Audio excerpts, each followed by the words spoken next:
Let's now check in on the Bicol region, the hardest hit by severe tropical storm Christine. We have Office of Civil Defense Region 5 spokesperson Gremel Alexis Naz. Sir, welcome back dito po sa Afternoon Delight. Kamusta na po ang sitwasyon dyan? Afternoon po, ma'am. Good afternoon po, sir.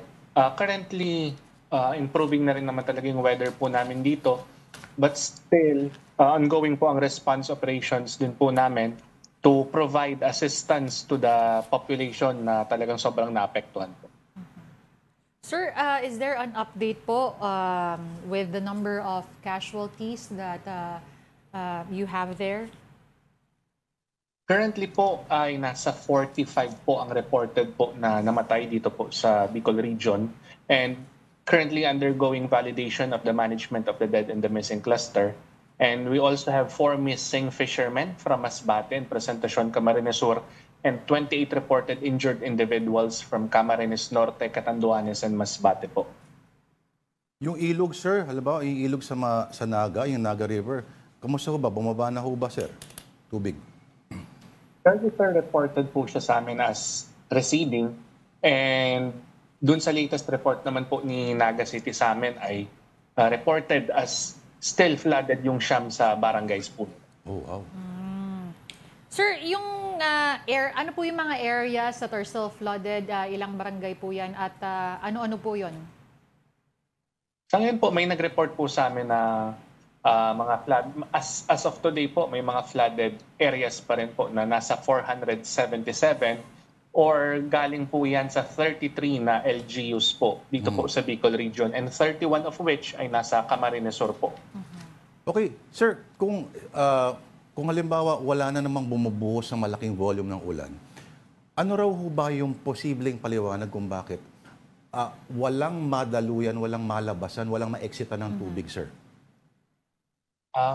Ang information naman sa amin, sir, dyan ay talagang dahil sa itong mga areas talaga, sir, na flooded. Ito talaga, sir, yung mga catch basins dyan sa Camarines Sur. Kasi na papalibutan ng mga malalaking bundok po dyan. So dyan talaga po ang baba sa kanila na kahit na mag-recede po, and once na may bumababa pong tubig, ay talagang dahan-dahan po yan.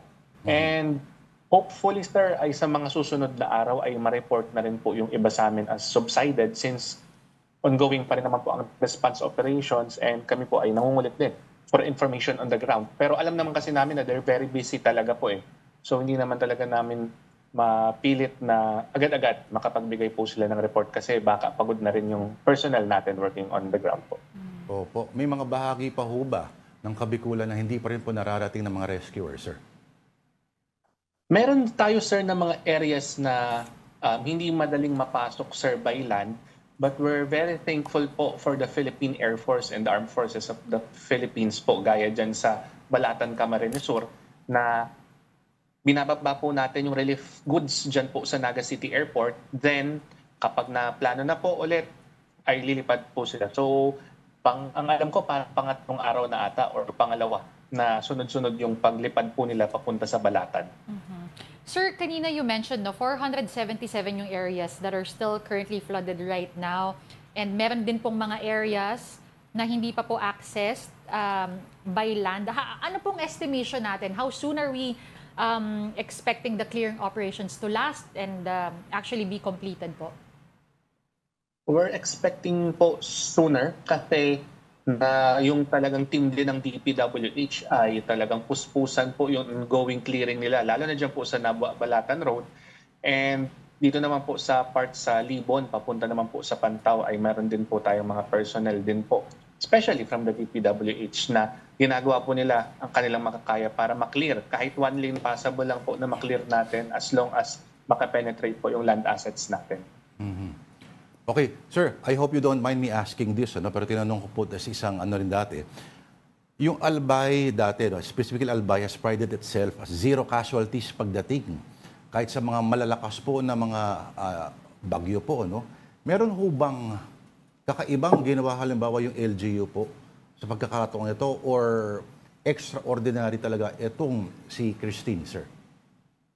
Well, actually, dito naman sa amin, sir, kahit hindi po si Albay, kahit po yung other provinces namin, Apo. they're aiming for zero casualty po talaga, Apo. sir. However, yun na sir, gaya nung sabi ko din sir nung mga nakaraang araw sa ibang media interviews din sir, talagang yung bumagal talaga sir si Christine ng 10 kph and yung ulan niya sir ay more than yung actual na pag-ulan dito sa amin sir, gaya sa station namin dito sa Legazpi City, Albay, nasa almost 24 hours or more than 24 hours na moderate to heavy rains. Kaya yun talaga sir, yung nag-ano sa amin, yung nag-10 kph talaga siya sir. Parang hindi gumalaw yung ulan. Parang naiwan lang dito sa amin yung rain bands niya po. Mabuti na lang, sir. Ito si Leon, malayo-layo. Kasi as we speak, nasa 10 kph to yung speed niya. Buti medyo malayo-layo sa kalupaan, sa norte.